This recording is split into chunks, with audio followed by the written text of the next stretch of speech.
News, ಇದು ನಿಮ್ಮ ಧ್ವನಿ. ನಮಸ್ಕಾರ. ಎಸ್ ನ್ಯೂಸ್ಗೆ ಸ್ವಾಗತ. ನಾನು ಎಸ್ ದೇವೇಂದ್ರಗೌಡ. ಇಂದಿನ ಮುಖ್ಯಾಂಶಗಳು. ಸಾಮಾಜಿಕ ಆರ್ಥಿಕ ಸಮೀಕ್ಷೆ ನೆಪದಲ್ಲಿ ಸರ್ಕಾರ ಅವೈಜ್ಞಾನಿಕ ಜಾತಿ ಗಣತಿ ನಡೆಸುತ್ತಿದೆ ಎನ್ ರಾಮನಗೌಡ. ವಕೀಲ ವೈ.ಆರ್. ಸದಾಶಿವರೆಡ್ಡಿ ಮೇಲಿನ ಹಲ್ಲೆ, ಸೂಕ್ತ ಕ್ರಮಕ್ಕೆ ರಾಜ್ಯ ವಕೀಲರ ಪರಿಷತ್ತಿಗೆ ಮನವಿ. ಕನ್ನಡ ಸಾಹಿತ್ಯ ಪರಿಷತ್ ಜಿಲ್ಲಾ ಕೋಶಾಧ್ಯಕ್ಷ ಜಿ. ಸುರೇಶ್ ನಿಧನ, ತಾಲೂಕು ಕನ್ನಡ ಸಾಹಿತ್ಯ ಪರಿಷತ್ತಿನಿಂದ ನುಡಿ ನಮನ ಸಲ್ಲಿಕೆ. ಜಾತಿ ಗಣತಿ ಅವೈಜ್ಞಾನಿಕ, ಕುಂಬಾರ ಸಮಾಜದಿಂದ ಮನವಿ. ತನ್ನ ಚುನಾವಣಾ ಸೋಲಿಗೆ ಎಸ್.ಎ. ಡಾಂಗೆ ಮತ್ತು ಸಾವರ್ಕರ್ ಅವರೇ ಕಾರಣ, ಅಂಬೇಡ್ಕರ್. ವಾರ್ತೆಗಳ ವಿವರ. ವೀರಶೈವ ಲಿಂಗಾಯತ ಸಮಾಜವು ಸೇರಿದಂತೆ ಎಲ್ಲ ಜಾತಿಗಳಲ್ಲಿ, ಧರ್ಮಗಳಲ್ಲಿ ಆರ್ಥಿಕವಾಗಿ ಬಡವರಿದ್ದಾರೆ. ಅವರೆಲ್ಲರಿಗೂ ಸೌಲಭ್ಯಗಳು ಸಿಗುವಂತೆ ಮಾಡುವುದು ವೈಜ್ಞಾನಿಕವಾಗಿದೆ. ಕೆಲವೇ ಜಾತಿಗಳಿಗೆ ಸೌಲಭ್ಯ ಕಲ್ಪಿಸುವ ಅವೈಜ್ಞಾನಿಕ ಜಾತಿ ಗಣತಿಯಾಗಿದೆ ಎಂದು ವಕೀಲರ ಸಂಘದ ತಾಲೂಕು ಅಧ್ಯಕ್ಷರಾದ ಎನ್ ರಾಮನಗೌಡ ವಕೀಲರು ಹೇಳಿದರು. ವೀರಶೈವ ಲಿಂಗಾಯತ ಸಮಾಜದ ಮುಖಂಡರು ಗುರುವಾರ ಪ್ರತಿಭಟನೆ ನಡೆಸಿ ನಗರದ ಪ್ರವಾಸಿ ಮಂದಿರದಿಂದ ಹೊರಟ ಪ್ರತಿಭಟನೆ ಮೆರವಣಿಗೆ ಅವೈಜ್ಞಾನಿಕವಾದ ಜಾತಿ ಗಣತಿ ರದ್ದು ಮಾಡುವಂತೆ ಕಾಂಗ್ರೆಸ್ ಸರ್ಕಾರದ ವಿರುದ್ಧ ಆಕ್ರೋಶ ವ್ಯಕ್ತಪಡಿಸಿ ಧಿಕ್ಕಾರದ ಘೋಷಣೆಗಳನ್ನು ಕೂಗಿ ತಹಸೀಲ್ದಾರ್ ಮೂಲಕ ಮುಖ್ಯಮಂತ್ರಿಗಳಿಗೆ ಮನವಿ ಸಲ್ಲಿಸಿದರು. ನಂತರ ಸಮಾಜದ ಮುಖಂಡ ಚಂದ್ರಭೂಪಾಲ್ ನಾಡಗೌಡ ಮಾತನಾಡಿ, ಜಾತಿ ಗಣತಿ ವರದಿ ಜಾರಿಗೆ ತರಲು ಸರ್ಕಾರ ಸಿದ್ಧವಾಗಿದೆ. ಈ ಬಗ್ಗೆ ಪರಿಶೀಲಿಸುವ ವಿರೋಧದ ಚರ್ಚೆಗಳು ಕೂಡ ರಾಜ್ಯದಲ್ಲಿ ನಡೆದಿವೆ. ಮುಖ್ಯಮಂತ್ರಿ ಸಿದ್ದರಾಮಯ್ಯನವರು ಮಾತ್ರ ಇದು ಜಾತಿ ಗಣತಿಯಲ್ಲ, ಸಾಮಾಜಿಕ ಆರ್ಥಿಕ ಸಮೀಕ್ಷೆ ಎಂದು ಜನರಿಗೆ ಸುಳ್ಳು ಹೇಳುವ ಮೂಲಕ ಮೋಸ ಮಾಡುತ್ತಿದ್ದಾರೆ. ಮನೆ ಮನೆಗೆ ತೆರಳಿ ಜಾತಿ ಗಣತಿ ಮಾಡದೆ ಎಲ್ಲೋ ಕುಳಿತು ಮತದಾರರ ಚೀಟಿ ನೋಡಿ ಅವೈಜ್ಞಾನಿಕವಾಗಿ ಜಾತಿ ಗಣತಿ ಮಾಡುವ ಮೂಲಕ ಸರ್ಕಾರ ವೀರಶೈವ ಲಿಂಗಾಯತ ಸಮಾಜದ ಜನಸಂಖ್ಯೆಯನ್ನು ಕಡಿಮೆ ಮಾಡಿದೆ. ವೀರಶೈವ ಲಿಂಗಾಯತ ಸಮಾಜದ ಒಳ ಪಂಗಡಗಳನ್ನು ಸೇರಿಸಿ ಪುನಃ ಮತ್ತೊಮ್ಮೆ ವೈಜ್ಞಾನಿಕ ಸರ್ವೆ ಮಾಡಬೇಕು. ಮನೆ ಮನೆಗೆ ಹೋಗಿ ಪುನಃ ಸರ್ವೆ ಮಾಡಬೇಕು. ಅದು ಬಿಟ್ಟು ಅವೈಜ್ಞಾನಿಕ ಜಾತಿ ಗಣತಿ ಜಾರಿ ಮಾಡಿದರೆ ಸರ್ಕಾರದ ವಿರುದ್ಧ ಸಮಾಜದ ಬಂಧುಗಳು ಮುಂದೆ ರಾಜ್ಯದಾದ್ಯಂತ ಉಗ್ರವಾದ ಹೋರಾಟ ಮಾಡುವುದಾಗಿ ಸರ್ಕಾರಕ್ಕೆ ಎಚ್ಚರಿಕೆಯನ್ನು ನೀಡಿದರು. ಇದೇ ವೇಳೆ ಅಶೋಕ್ ಗೌಡ, ಅಮರಯ್ಯ ಸ್ವಾಮಿ ಹಲಬನೂರು, ಪಂಪಯ್ಯ ಸ್ವಾಮಿ ಸಾಲಿಮಠ್ ಸೇರಿದಂತೆ ಅನೇಕ ಸಮಾಜದ ಮುಖಂಡರು ಮಾತನಾಡಿದರು.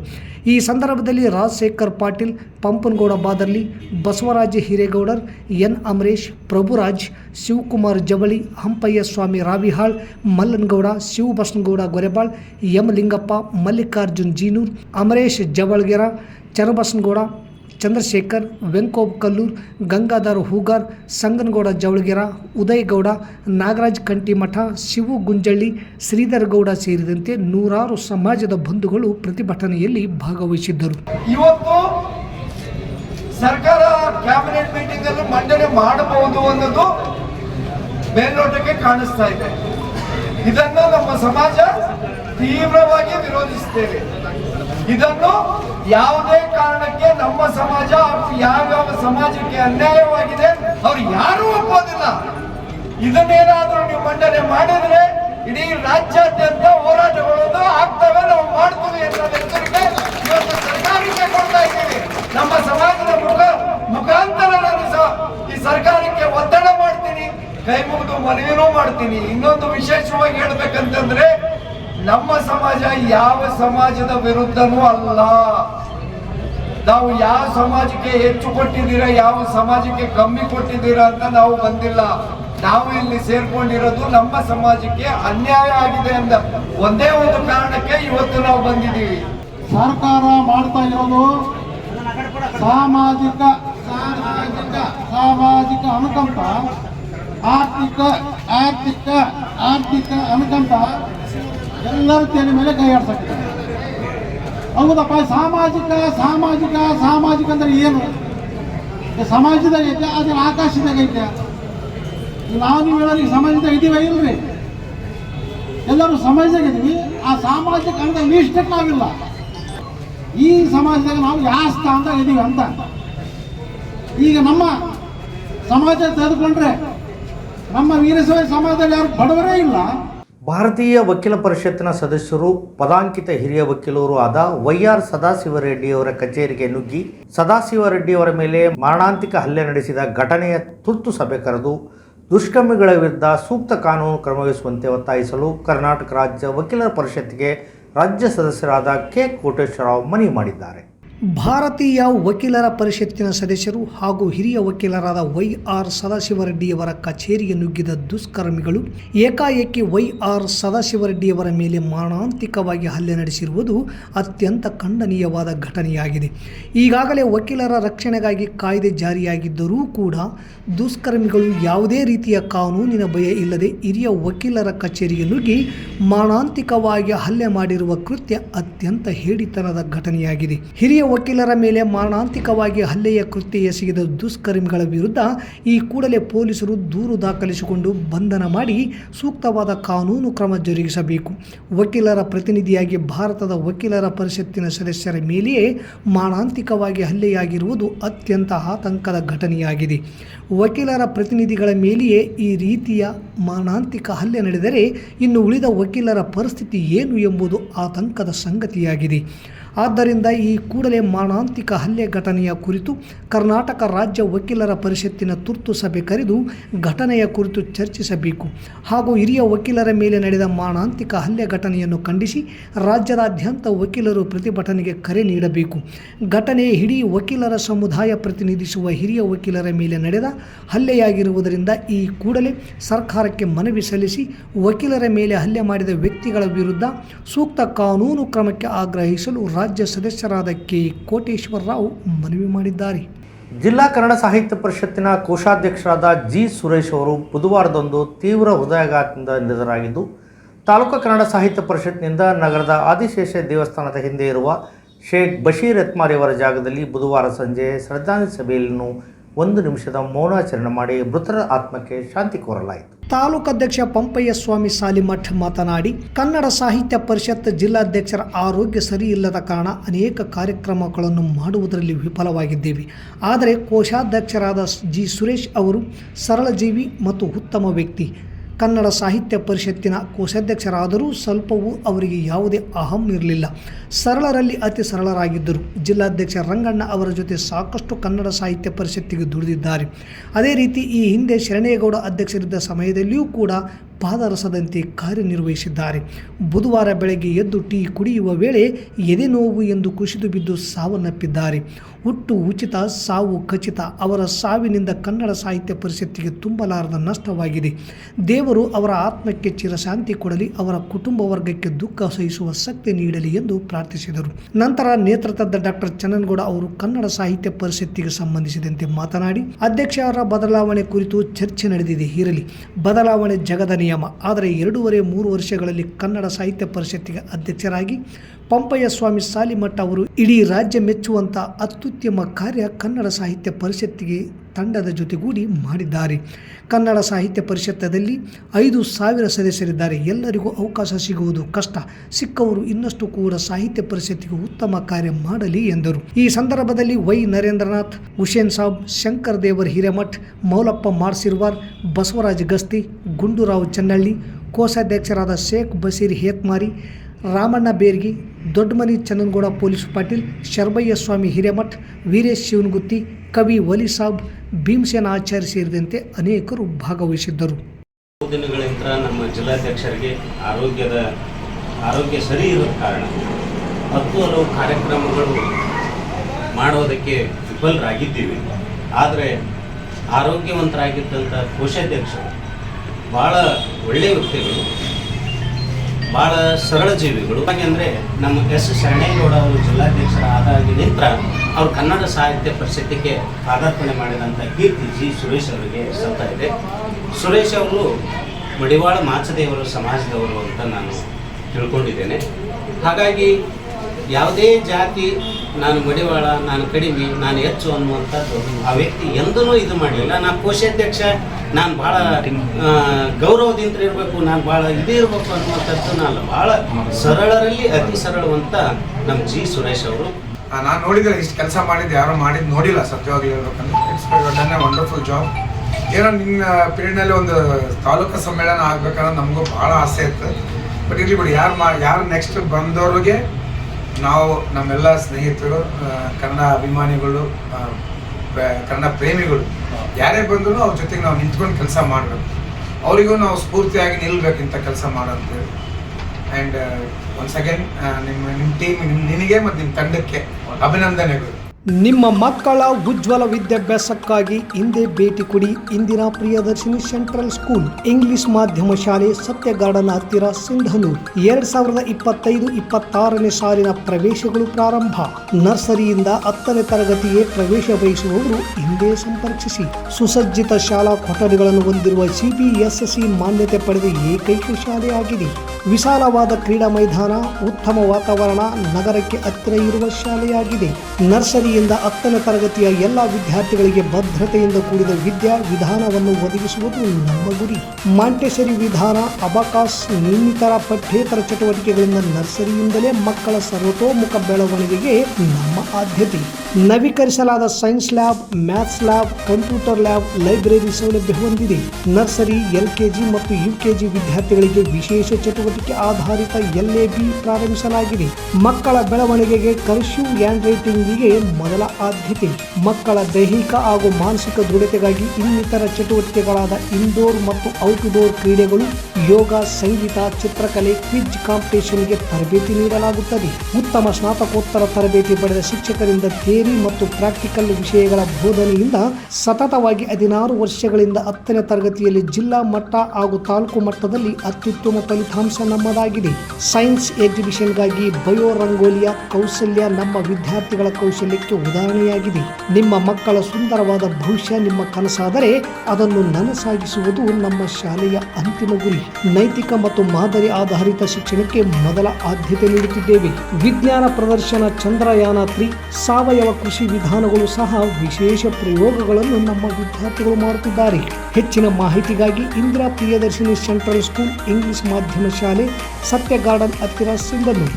ಮೊಬೈಲ್ ನಂಬರ್ 9845957019 ಹಿಂದೆ ಸಂಪರ್ಕಿಸಿ. ಜಾತಿ ಗಣತಿಯಲ್ಲಿ ಕುಂಬಾರ ಸಮಾಜವನ್ನು ಕಡೆಗಣಿಸುವ ಮೂಲಕ ಸರ್ಕಾರ ಅವೈಜ್ಞಾನಿಕವಾಗಿ ಸರ್ವೆ ಮಾಡಿದ್ದನ್ನು ಖಂಡಿಸಿ ಕರ್ನಾಟಕ ಪ್ರದೇಶ ಕುರುಬ ಸಂಘ ತಾಲೂಕಾ ಸಮಿತಿಯಿಂದ ತಹಸೀಲ್ದಾರ್ ಮೂಲಕ ಸರ್ಕಾರಕ್ಕೆ ಮನವಿ ಪತ್ರ ಸಲ್ಲಿಸಲಾಯಿತು. ಕುಂಬಾರ ಸಮಾಜ ಆರ್ಥಿಕ, ಸಾಮಾಜಿಕ, ಶೈಕ್ಷಣಿಕ, ರಾಜಕೀಯವಾಗಿ ಹಿಂದುಳಿದಿದೆ. ಚಕ್ರಸಾಲಿ, ಕುಲಾಲ, ಮುಲ್ಯ, ಶೆಟ್ಟರ್, ಕೊಯ್ಯುವ, ಗುಣಿಗ, ಲಾಲ್ ಕುಂಬಾರ್, ತೆಲುಗು ಕುಂಬಾರ್, ರೊಡ್ಡ ಕುಂಬಾರ್, ಗಣಿಗ, ಕುಲ ಕುಂಬಾರ್, ಕುಂಬಾರಡ, ಕುಮಾರ್, ಕುಸುವನ, ಸಜ್ಜನ ಕುಂಬಾರ್, ಕುಮಾರ್, ಕುಂಬಾರ್ ಸೇರಿದಂತೆ ನಾನಾ ಹೆಸರುಗಳಿಂದ ಕರೆಯಲಾಗುತ್ತಿದೆ. ರಾಜ್ಯದಲ್ಲಿ 16ರಿಂದ 20 ಲಕ್ಷ ಜನಸಂಖ್ಯೆ ಇದ್ದು ಸರ್ಕಾರ ಮಾಡಿರುವ ಜಾತಿ ಗಣತಿ ಸರಿಯಾಗಿ ಮಾಡದೆ ಅವೈಜ್ಞಾನಿಕವಾಗಿದೆ. ಇದನ್ನು ಸಮಾಜ ವಿರೋಧಿಸುತ್ತೇವೆ ಎಂದು ಕುಂಬಾರ್ ಸಮಾಜ ಜಿಲ್ಲಾಧ್ಯಕ್ಷರಾದ ಚನ್ನಬಸವ ಕುಂಬಾರ್ ಅಲಬನೂರು ಸರ್ಕಾರದ ವಿರುದ್ಧ ಅಸಮಾಧಾನ ಹೊರಹಾಕಿ ಮಾತನಾಡಿದರು. ವೀರಶೈವ ಲಿಂಗಾಯತ್ ಸಮಾಜದ ಮುಖಂಡರಾದ ರಾಜಶೇಖರ್ ಪಾಟೀಲ್, ಎನ್ ರಾಮನಗೌಡ ವಕೀಲರು, ಕುಂಬಾರ್ ಸಮಾಜ ಮುಖಂಡರಾದ ಅಮರೇಶ್ ಕುಂಬಾರ್, ಕೆ ಮಲ್ಲಪ್ಪ, ಶಿವಕುಮಾರ್ ಕುಂಬಾರ್, ಪರ್ವತಪ್ಪ ಮಲ್ಲಾಪುರ್ ಕುಂಬಾರ್, ಪರ್ವತಪ್ಪ ಕುಂಬಾರ್ ಮಲ್ಲಾಪುರ್, ಅಮರೇಶ್ ಕುಂಬಾರ್, ಮುದುಕಪ್ಪ ಕುಂಬಾರ್, ಮರಿಯಪ್ಪ ಕುಂಬಾರ್, ದೇವರಾಜ್ ಕುಂಬಾರ್, ಪುಲ್ದಿನ್ನಿ, ಬಸವರಾಜ್ ಸೇರಿದಂತೆ ಇನ್ನಿತರರು ಮನವಿ ಪತ್ರ ಸಲ್ಲಿಸುವಾಗ ಹಾಜರಿದ್ದರು.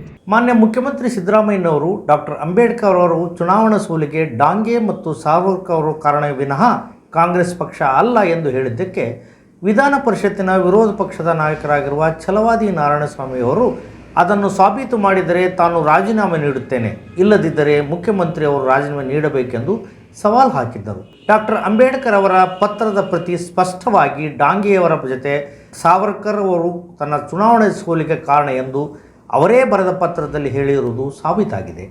ಈಗ ರಾಜೀನಾಮೆ ಯಾರು ನೀಡುತ್ತಾರೆ ಕಾಯೋಣ. ರಾಜ್ಯಸಭೆಯಲ್ಲಿ ಬಿಜೆಪಿಯ ಮಾಜಿ ಅಧ್ಯಕ್ಷ ಮಾನ್ಯ ನಡ್ಡಾ ಅವರು ತಮ್ಮ ಮಾತಿನಲ್ಲಿ ಡಾಕ್ಟರ್ ಬಾಬಾ ಸಾಹೇಬ್ ಅಂಬೇಡ್ಕರ್ ಅವರನ್ನು ಚುನಾವಣೆಯಲ್ಲಿ ಸೋಲುವಂತೆ ಮಾಡಿದ ಕಾಂಗ್ರೆಸ್ ಪಕ್ಷಕ್ಕೆ ಅಂಬೇಡ್ಕರ್ ಅವರ ಬಗ್ಗೆ ಮಾತನಾಡಲು ಯಾವುದೇ ನೈತಿಕ ಹಕ್ಕಿಲ್ಲ ಎಂಬ ಒಂದು ಸುಳ್ಳನ್ನು ಹೇಳಿ ಈಗ ನಗೆಪಾಟಲಿಗೆ ಈಡಾಗಿದ್ದಾರೆ. ಸತ್ಯ ಸಂಗತಿ ಏನೆಂದರೆ, ಈಗ ದೊರೆತಿರುವ ನ್ಯಾಷನಲ್ ಆರ್ಕೈವ್ಸ್ ಆಫ್ ಇಂಡಿಯಾದ ದಾಖಲೆಯ ಪ್ರಕಾರ ಡಾಕ್ಟರ್ ಬಾಬಾ ಸಾಹೇಬ್ ಅಂಬೇಡ್ಕರ್ ಅವರು ತಮ್ಮ ಗೆಳೆಯರಿಗೆ ಬರೆದ ಪತ್ರದಲ್ಲಿ ತನ್ನ ಚುನಾವಣಾ ಸೋಲಿಗೆ ಎಸ್.ಎ. ಡಾಂಗೆ ಮತ್ತು ಸಾವರ್ಕರ್ ಅವರೇ ಕಾರಣ ಎಂದಿರುವುದು ಸಾಬೀತಾಗಿದೆ.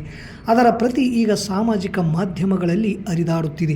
ಈ ಮಧ್ಯೆ ಕರ್ನಾಟಕದಲ್ಲಿ ಬಿಜೆಪಿಯ ಮಾಜಿ ಅಧ್ಯಕ್ಷರು ಹೇಳಿದ ಮೇಲೆ ಅದು ಸತ್ಯವೇ ಇರಬೇಕು ಎಂದು ಭಾವಿಸಿದ ಕರ್ನಾಟಕ ರಾಜ್ಯದ ಬಿಜೆಪಿ ಮುಖಂಡರು ಆ ಮಾತುಗಳನ್ನೇ ಇಲ್ಲೂ ಉದುರಿಸುತ್ತಿದ್ದಾರೆ. ಅದು ಯಾವ ಮಟ್ಟಕ್ಕೆ ಹೋಗಿದೆ ಎಂದರೆ, ಆ ಪತ್ರದ ಆಧಾರದ ಮೇಲೆ ಮಾನ್ಯ ಮುಖ್ಯಮಂತ್ರಿ ಸಿದ್ದರಾಮಯ್ಯನವರು ಡಾಕ್ಟರ್ ಅಂಬೇಡ್ಕರ್ ಅವರ ಚುನಾವಣಾ ಸೋಲಿಗೆ ಡಾಂಗೆ ಮತ್ತು ಸಾವರ್ಕರ್ ಅವರು ಕಾರಣವೇ ವಿನಃ ಕಾಂಗ್ರೆಸ್ ಪಕ್ಷ ಅಲ್ಲ ಎಂದು ಹೇಳಿದ್ದಕ್ಕೆ ಬಿಜೆಪಿಗರು ಬಹಳ ಮುಖ್ಯವಾಗಿ ವಿಧಾನ ಪರಿಷತ್ತಿನ ವಿರೋಧ ಪಕ್ಷದ ನಾಯಕರಾಗಿರುವ ಛಲವಾದಿ ನಾರಾಯಣಸ್ವಾಮಿಯವರು ಅದನ್ನು ಸಾಬೀತು ಮಾಡಿದರೆ ತಾನು ರಾಜೀನಾಮೆ ನೀಡುತ್ತೇನೆ, ಇಲ್ಲದಿದ್ದರೆ ಮುಖ್ಯಮಂತ್ರಿಯವರು ರಾಜೀನಾಮೆ ನೀಡಬೇಕು ಎಂದು ಸವಾಲು ಹಾಕಿದ್ದಾರೆ. ಈಗ ಪ್ರಶ್ನೆ ಇರುವುದು, ಹಾಗೆ ಸವಾಲು ಹಾಕಿದ ಛಲವಾದಿ ನಾರಾಯಣಸ್ವಾಮಿಯವರು ರಾಜೀನಾಮೆ ಕೊಡುತ್ತಾರಾ?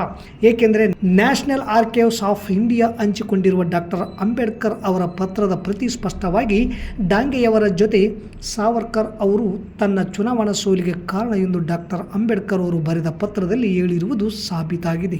ಮತ್ತೊಮ್ಮೆ ಮುಖ್ಯಾಂಶಗಳು. ಸಾಮಾಜಿಕ ಆರ್ಥಿಕ ಸಮೀಕ್ಷೆ ನೆಪದಲ್ಲಿ ಸರ್ಕಾರ ಅವೈಜ್ಞಾನಿಕ ಜಾತಿ ಗಣತಿ ನಡೆಸುತ್ತಿದೆ ಎನ್ ರಾಮನಗೌಡ. ವಕೀಲ ವೈ.ಆರ್. ಸದಾಶಿವರೆಡ್ಡಿ ಮೇಲಿನ ಹಲ್ಲೆ, ಸೂಕ್ತ ಕ್ರಮಕ್ಕೆ ರಾಜ್ಯ ವಕೀಲರ ಪರಿಷತ್ತಿಗೆ ಮನವಿ. ಕನ್ನಡ ಸಾಹಿತ್ಯ ಪರಿಷತ್ ಜಿಲ್ಲಾ ಕೋಶಾಧ್ಯಕ್ಷ ಜಿ. ಸುರೇಶ್ ನಿಧನ, ತಾಲೂಕು ಕನ್ನಡ ಸಾಹಿತ್ಯ ಪರಿಷತ್ತಿನಿಂದ ನುಡಿ ನಮನ ಸಲ್ಲಿಕೆ. ಜಾತಿ ಗಣತಿ ಅವೈಜ್ಞಾನಿಕ, ಕುಂಬಾರ್ ಸಮಾಜದಿಂದ ಮನವಿ. ತನ್ನ ಚುನಾವಣಾ ಸೋಲಿಗೆ ಎಸ್.ಎ. ಡಾಂಗೆ ಮತ್ತು ಸಾವರ್ಕರ್ ಅವರೇ ಕಾರಣ, ಅಂಬೇಡ್ಕರ್. ಇಲ್ಲಿಗೆ ವಾರ್ತಾ ಪ್ರಸಾರ ಮುಕ್ತಾಯವಾಯಿತು.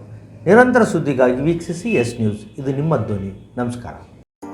Sunrise group of institute Sindhanur ಕೇಂದ್ರ ಮತ್ತು ರಾಜ್ಯ ಸರ್ಕಾರದಿಂದ ಮಾನ್ಯತೆ ಪಡೆದಿದೆ. ಪ್ರಿಯ ಪಾಲಕರೇ ಹಾಗೂ ವಿದ್ಯಾರ್ಥಿಗಳೇ, ನಿಮ್ಮ ಉಜ್ವಲ ಭವಿಷ್ಯಕ್ಕಾಗಿ ಒಮ್ಮೆ ಈ ಸಂಸ್ಥೆಗೆ ಭೇಟಿ ನೀಡಿ. Sunrise college of pharmacy, Sunrise school of nursing, Sunrise paramedical college Sindhanur. ಈ ಸಂಸ್ಥೆಯಲ್ಲಿರುವ ಕೋರ್ಸ್ಗಳು: ಡಿ ಫಾರ್ಮಸಿ ವಿದ್ಯಾರ್ಹತೆ ಪಿಯುಸಿ ಸೈನ್ಸ್ ಪಾಸ್, ಅವಧಿ 2 ವರ್ಷ.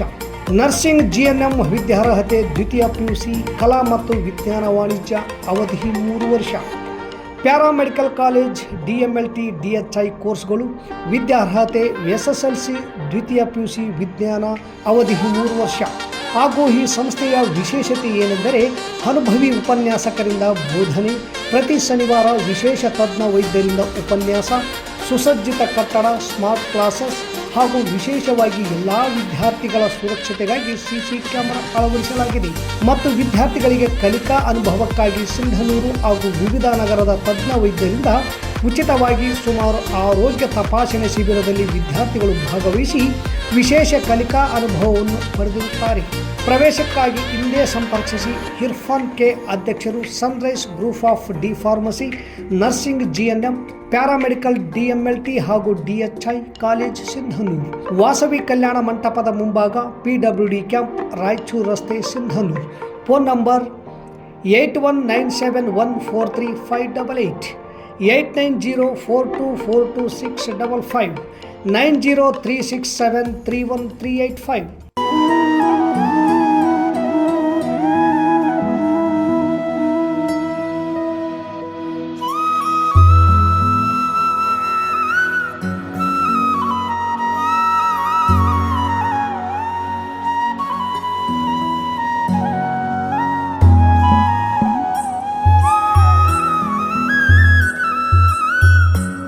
ಸಿಂಧನೂರಿನ ಕಾರುಣ್ಯಾಶ್ರಮದ ಚನ್ನಬಸಯ್ಯ ಸ್ವಾಮಿಯರ ಮಠ. ಇಲ್ಲಿ ಸುಮಾರು 7 ವರ್ಷಗಳಿಂದ ಹಲವಾರು ಅನಾಥ ಜೀವಿಗಳಿಗೆ ದಾನಿಗಳು ತಾವೆಲ್ಲ ಬದುಕು ಕಟ್ಟಿಕೊಟ್ಟಿದ್ದೀರಿ. ಈ ಒಂದು ಕಾರುಣ್ಯಾಶ್ರಮಕ್ಕೆ ಸ್ವಂತ ನಿವೇಶನ ಇಲ್ಲ. ಇಂಥ ನಿಟ್ಟಿನಲ್ಲಿ ನಾವು ಕಾರುಣ್ಯ ದತ್ತಿ ಧರ್ಮದರ್ಶಿಗಳು ಏನೋ ಒಂದು ವಿಶೇಷವಾದ ಒಂದು ಅಂಶವನ್ನ ನಾವು ಇವತ್ತು ಆಯ್ಕೆ ಮಾಡ್ತಾ ಇದ್ದೀವಿ. ಈ ಕಾರುಣ್ಯ ದತ್ತಿ ಧರ್ಮದರ್ಶಿಗಳು ಅಂತಂದ್ರೆ ನಿಮ್ಮ ಮನೆಯಲ್ಲಿರುವಂತಹ ಯಾವುದೇ ಕಾರ್ಯಕ್ರಮ ಇದ್ರೂ ಸಹಿತ ಈ ಕಾರುಣ್ಯಾಶ್ರಮದಲ್ಲಿ ತಮ್ಮ ಕುಟುಂಬದ ಹೆಸರಿನ ಮೇಲೆ ಒಂದು ದಿನ ಕಾರ್ಯಕ್ರಮ ಮಾಡ್ತೀವಿ ಅನ್ನೋ ಒಂದು ಮಾತನ್ನ ಈ ಸಂದರ್ಭದಲ್ಲಿ ಹೇಳ್ತಾ, ಇಷ್ಟುವರೆಗೂ ಸಹಾಯ ಸಹಕಾರ ಮಾಡಿದಂತ ಎಲ್ಲಾ ದಾನಿಗಳು ಕೂಡ ಅವರೆಲ್ಲರಿಗೂ ಕೂಡ ಭಗವಂತ ಒಳ್ಳೆಯದನ್ನ ಮಾಡಲಿ. ಕಾರುಣ್ಯದಂತ ಕರುಣೆಯ ಕುಟುಂಬಕ್ಕೆ ತಾವು ಸ್ವಂತ ಜಾಗವನ್ನ ಮಾಡಿಕೊಟ್ಟು ನಮ್ಮಂತ ಅನಾಥರ ಬಾಳಿಗೆ ತಾವೆಲ್ಲರೂ ಬೆಳಕಾಗಲಿ ಅಂತೇಳಿ ವಿನಂತಿಸಿಕೊಳ್ತೀನಿ. ಜೈ ಜೈ ಭಾರತ್. ದತ್ತಿ ಯೋಜನೆ ಅಂತ ಕಾರ್ಯಕ್ರಮ ಸ್ಟಾರ್ಟ್ ಮಾಡಿದೀವಿ. ನಮ್ಮ ಕಲ್ಯಾಣ ಕರ್ನಾಟಕದ ಆದ್ಯಂತ 11,000, 25,000, 51,000 ಕ್ಯಾಟಗರಿ ಮಾಡಿದೀವಿ. ತಮಗೆ ಅನುಕೂಲ ತಕ್ಕಂತೆ ಯಾರನ್ನ ದಾನಿಗಳಿದ್ರೆ ಕಾರುಣ್ಯಾಶ್ರಮದಲ್ಲಿ ಈ ದತ್ತಿ ಯೋಜನೆಯಲ್ಲಿ ಸ್ವಂತ ಜಾಗ ನಿವೇಶನಕ್ಕಾಗಿ ತಾವು ಕೈ ಜೋಡಿಸಬಹುದು. ಸಾರ್ವಜನಿಕ ಸಂಪರ್ಕ ಅಧಿಕಾರಿಯಾಗಿ ಒಂದು ಕಾರ್ಯನಿರ್ವಹಿಸ್ತಾ ಇದ್ದೀನಿ. ನಮಸ್ಕಾರ.